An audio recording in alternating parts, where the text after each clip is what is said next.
Assalamualaikum. Ada sebuah pertanyaan besar. Masih bersama kami Sukamto Sastro di Mejo Channel. Jangan lupa tekan subscribe, tombol loncengnya. Jangan lupa. Pertanyaannya sederhana. Kita mengatur hidup kita atau hidup kita yang diatur? Nah, kalau kita mengatur hidup berarti menata tata laksana seperti manusia, seperti persiapan, perencanaan masa depan. Itu kita atur. Tetapi ada fase juga orang yang tidak pernah mengatur hidupnya, tapi merasa hidupnya sudah diatur sama Sang Khalik dan Sang Maha Pencipta. Nah, kita makomnya di mana? Ya, hidup kadang-kadang dibuat konsep, terencana, terplanning. Kapan kita kuliah selesai? Kapan kita akan nikah? Kita kapan akan menikahkan anaknya? Kapan membangun investasi? Kapan membangun kerajaan bisnis? Ini adalah planning, perencanaan. Ketika dijalankan, mereka buat sistem manajerial pelaksanaan. Namanya mengatur. Itulah orang mengatur strategi, mengatur bisnis, mengatur hidup. Karena hakikatnya manusia yang buta masa depan, manusia itu serba dhaif, serba lemah. Maka manusia butuh perencanaan. Ya. Tetapi manusia juga tidak bisa lepas begitu saja dari intervensi langit. Ya, dari intervensi langit. Maksudnya apa? Semua yang terjadi di alam semesta ini, dari turunnya air hujan, dari gerakan pohon, dari mendung di langit, semuanya diatur sama Allah. Segala sesuatu khodonya Allah itu akan terjadi. Ketika terjadi namanya khodarullah. Semuanya berada pada ketentuan yang Allah. Nah, ada strategi hidup ketika kita mencoba mengatur hidup kita secara rigid detail. Ini yang menjadi masalah. Seakan-akan kita itu adalah eksekutor kehidupan. Seakan-akan kita ini adalah pemilik kehidupan.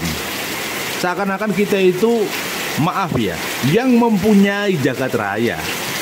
Padahal kepastian qadar, takdir, ketentuan apapun yang tersembunyi, ya itu kuasa Allah. Itu kuasa Tuhan yang Maha Esa. Itu kuasa Tuhan yang Maha Kuasa.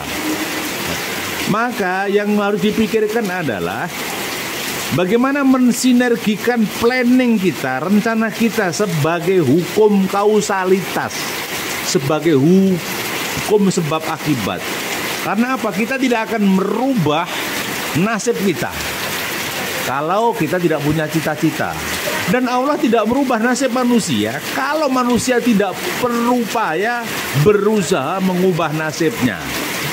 Artinya, konsepnya Rasulullah memang ada hukum kausalitas. Siapa yang bekerja pasti menuai hasil. Siapa yang malas, mereka akan sedih, tidak akan mendapatkan hasil. Nah, jelas bukan? Berarti hukum kausalitas itu terjadi. Siapa yang bersungguh-sungguh menjada-wajada pasti akan berhasil, pasti akan sukses. Nah, maka sungguh-sungguhlah dalam kehidupan ini biar teraih kata sukses.